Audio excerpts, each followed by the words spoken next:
Hi friends, welcome to TK Kitchen. இன்னைக்கு நம்ம என்ன பார்க்க போறோம்னா வெண்பூசணிக்காய் ஜூஸ் எப்படி செய்யறதுதாங்க பார்க்க போறோம். இந்த வெண்பூசணிக்காயில எக்கச்சக்கமான பெனிஃபிட்ஸ் இருக்குங்க.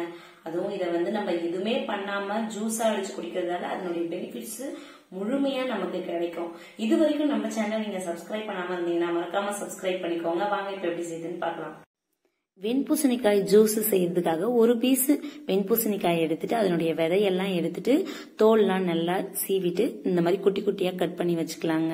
அதுக்கப்புறம் ஒரு 7-8 மிளகு, அதுக்கப்புறம் தேவையான அளவு நாட்டு சக்கரை, இதுக்கு பதிலாக தேன் கூட யூஸ் பண்ணலாம். அதுக்கப்புறமா கொத்தமல்லி, அப்புறம் ஒரு பிஞ்சு உப்புங்க. இவ்வளோதான் தேவையான பொருட்களுங்க. இப்போ ஒரு மிக்சி ஜார் எடுத்துட்டு நம்ம கட் பண்ணி வச்சிருந்த காய் எல்லாத்தையும் சேர்த்துக்கலாங்க. கொத்தமல்லி கட் பண்ணி சும்மா கொஞ்சமா சேர்த்துக்கலாம். இது நல்லா ரெஃப்ரெஷிங்கா இருக்கும். அதுக்கப்புறமா ஒரே ஒரு பிஞ்சி சால்ட் சேர்த்துக்கலாம். சில பேர் வெறும் சால்ட்டே வெறும் காய வச்சு கூட அரைச்சு குடிப்பாங்க. நீங்க ஃபர்ஸ்ட் டைம் குடிக்கிறீங்கன்னா கொஞ்சம் மிளகு சேர்த்து இந்த உப்பு கொத்தமல்லாம் சேர்த்து நல்லா அரைச்சு குடிச்சீங்கன்னா தான் நமக்கு அந்த ஃபிளேவரிங் நல்லா இருக்குங்க.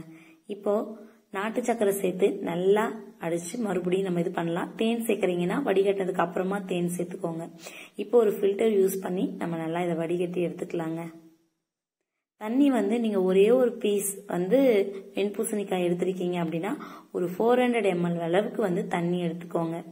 அப்பதான் அதனுடைய பச்சை வாசனை எதுவுமே இல்லாம நமக்கு நல்லா குடிக்க முடியுங்க. ரொம்ப கான்சன்ட்ரேட்டடா பண்ணிட்டீங்கன்னா அந்த பச்சை வாசனை அடிக்குங்க. அப்புறம் நமக்கு குடிக்கணும் அப்படிங்கிற இன்ட்ரெஸ்ட் போயிடும். நிறைய தண்ணி சேர்த்தீங்கன்னா ஒண்ணுமே தெரியாது, நமக்கு அந்த மிளகுடைய காரத்தோட நல்லா இருக்கும். பிளஸ் குளிர்ச்சி உடம்பா இருக்கிறவங்க மிளகுலாம் சேர்த்து கண்டிப்பா குடிங்க. ஏன்னா இது ரொம்ப குளிர்ச்சிங்க. அவ்வளவுதான் சிம்பிளா நம்ம ஜூஸ் எப்படி வெண்பூசணிக்காய் ஜூஸ் எப்படி செய்யுதுன்னு பார்த்துட்டோம். இதோட போயிடாதீங்க. உங்களுக்காக ஒரு குட்டி இன்ஃபர்மேஷன் பின்னாடி ஆட் பண்ணிருக்கேன். அதையும் மறக்காம பார்த்து தெரிஞ்சுக்கோங்க. இன்னைக்கு நம்ம என்ன இன்ஃபர்மேஷன் பார்க்க போறோம்னா இந்த வெண்பூசணிக்காவுடைய பெனிஃபிட்ஸ் தாங்க பார்க்க போறோம்.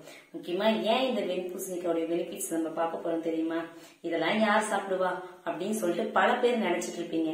ஆனா அதனுடைய பெனிஃபிட்ஸ தெரிஞ்சுங்க, கண்டிப்பா பாத்தீங்கன்னா நீங்க வாங்காமலே வரமாட்டீங்க. அவ்வளோ பெனிஃபிட்ஸ் இருக்குங்க.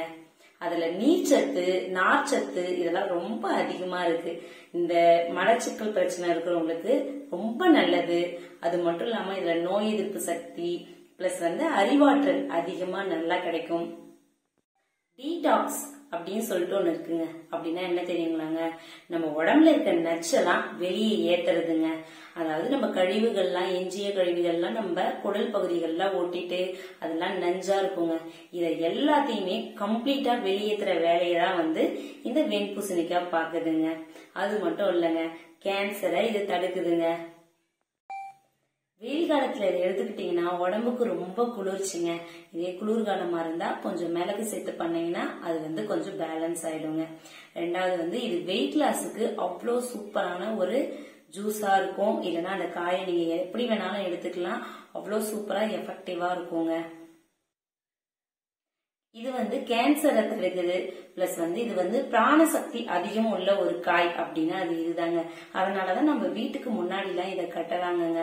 ஒரு வீட்டுக்கு முன்னாடி கட்டுறதாலே இதுல அவ்வளோ பெனிஃபிட்ஸ் கிடைக்கும். அப்படின்னா இதை நம்ம சாப்பிட்டா எவ்வளவு பெனிஃபிட்ஸ் கிடைக்கும்னு சொல்லிட்டு நினைச்சு பாருங்க. நல்லதையே சாப்பிடுங்க, ஆரோக்கியமா இருங்க.